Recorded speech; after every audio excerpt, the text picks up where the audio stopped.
Welcome to the Dark Ozarks. We are discussing German folklore and how it has lived on in the Ozarks.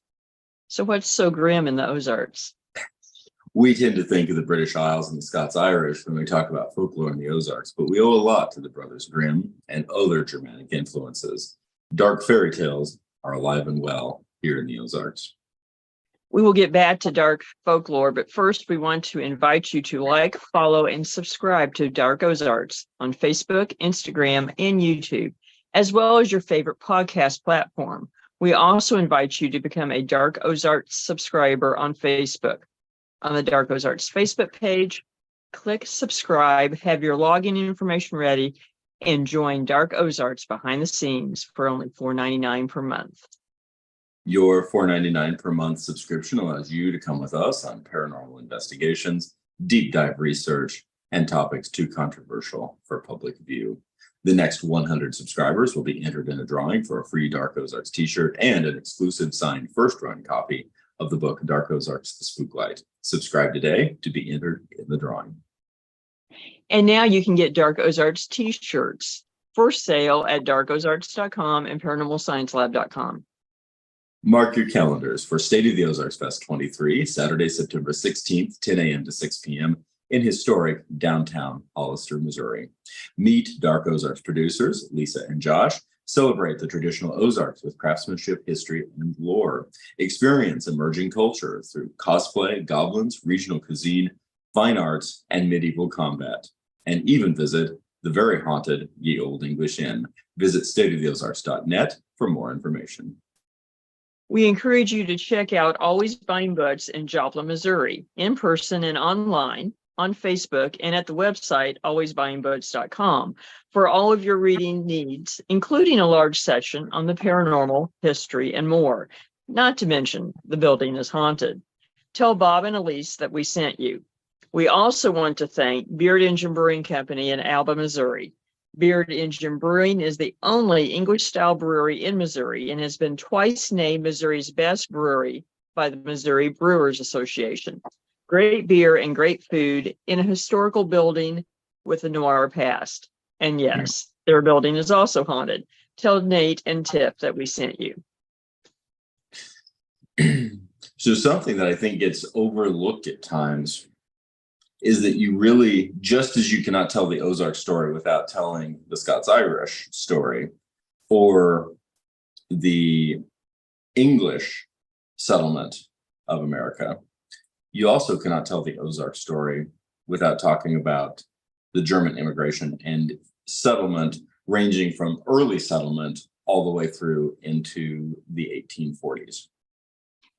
I agreed. And that aspect of the story doesn't get as much attention usually.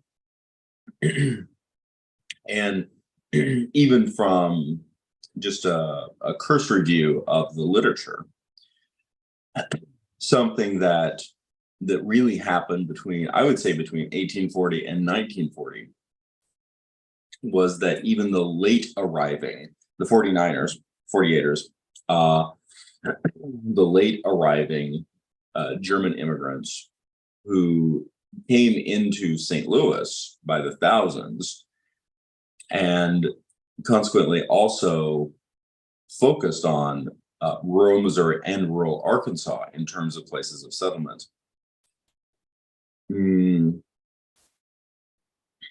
Adapted culturally so extraordinarily well that a lot of academics and a lot of everybody else don't even see the German culture because it is so much part of the regular culture that developed with settlement.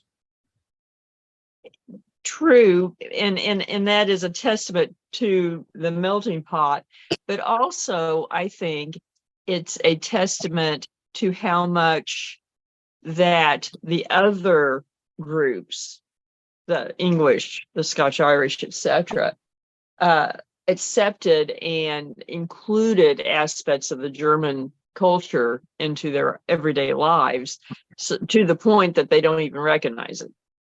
It is difficult anthropologically to see culture when you've grown up in it. And Yes.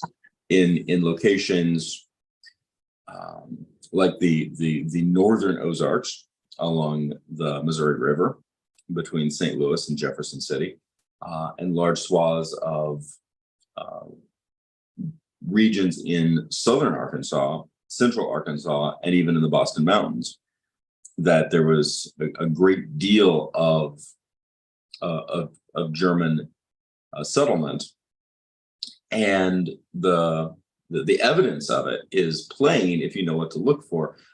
Great longtime friend Mike Mikan pointed that out to me ages ago, and once I saw it, I couldn't unsee it. Mm-hmm. And he was speaking from his farm in Taneyville, which is a traditional Scots-Irish settlement farm, and But still near recognize it. Yes, their driveway is part of the old wagon road, Oh, neat. and a lot of original structures built of oak and reasonably well cared for, over the generations, but nothing is lined up in a straight line. Well, And and he said you can always tell when you get into German country and the Ozarks, because everything is in a straight line. yes, that tends to be a defining personality trait. There's also a lot of large pockets of German influence in Lawrence County, Missouri, and surrounding areas such as Freistadt. Yes, and shout out to, of course, I think Freistadt just had a big celebration. I saw. They just had their Ernst Fest, basically. Joel Telshow was posting photos over the weekend.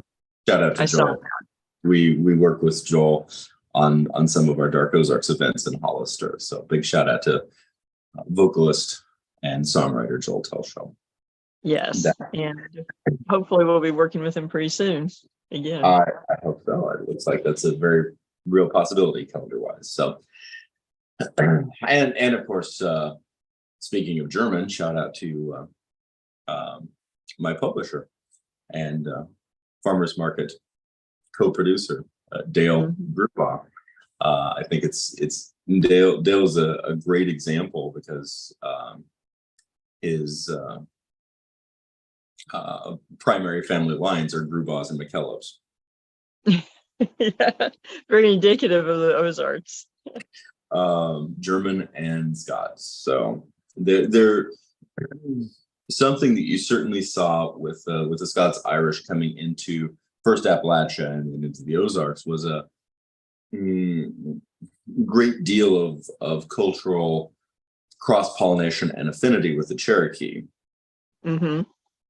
But something else that we really seem to see both in Europe and then later again in North America is a cross-pollination of ideas and affinity between the Scots and the Germans. Yes, and I have to admit I'm in the same boat, because of course the bulk of my ancestry is Scottish, but I have a little bit of German thrown in there from one of my grandfathers, so his family. So I am an example of that as well. And then, of course, that cross-pollination happened with lore and the kind of stories that we end up telling in the Dark Ozarks. It does, and there's reading through Scottish accounts, and then comparing with German accounts. And to me, the northern Scottish Highlands, Lowlands, as low as York, as well as Yorkshire and York, is really interesting, because what we seem to have over the centuries, first of all, is an interesting, very at this point almost subliminal Nordic influence because of the Viking kingdoms that were established, and essentially we always jump to the conclusion that the Vikings were raiders. Of course, Viking means going raiding, essentially, but in so many cases, the seafaring Norse, that might be a better way to put it, the seafaring Norse beginning around 8900 and continuing for several centuries, if the raiding aspect of the plan appeared to be unsuccessful, they could pivot very quickly to trading and commerce. And so a great many seaports, Dublin being the one that really comes to mind, but a great many seaports around Ireland and of course in Scotland were, and in York was a Norse kingdom up until Henry. Not the Elizabethan Henry of the Battle of Hastings, and Henry before William Conqueror, Henry defeated them. So things like those aspects, whether we're really aware of it or not, and of course some things get lost along the way, but whether we're consciously aware, those extraordinary influences more through trade and intermarriage and the development of the settlement of lands than through war, really, and certainly more than through raiding, that it is very complicated, but created a cross-pollination of lore and a cross-pollination of what we think of as superstition today. I think that is a bit myopic to simply refer to it as superstition, but we also seem to, and it, with Scotland's comparative remote location, in many cases, it was, I think, realistic to say that trade was likely easier with the northern coast of Germany for many, many years than it would have been with London by going over land. That's probably pretty fair. So and probably did influence things a bit. We're going to talk about all these aspects and how it ended up in the Ozarks and some of the dark tales in the Ozarks influenced by Germanic lore in the longer video that will be up later in the week. And in between, don't forget to check out upcoming events and merchandise at darkozarks.com and paranormalsciencelab.com. Thank you again to Always Buying Books and Beard Engine Brewing Company for helping to bring the Dark Ozarks to everyone. And we urge everyone to check out staytheozarks.net for details on Soda Fest coming up September 16th. And on the next episode, we are going to be discussing Dark Tales of the Riverlands here in the Ozarks. Catch the Dark Ozarks podcast on Branson Podcast Network, Apple Podcasts, Spotify, or about any other podcast platform. Thank you, everyone. And remember, there are no easy answers in the Dark Ozarks.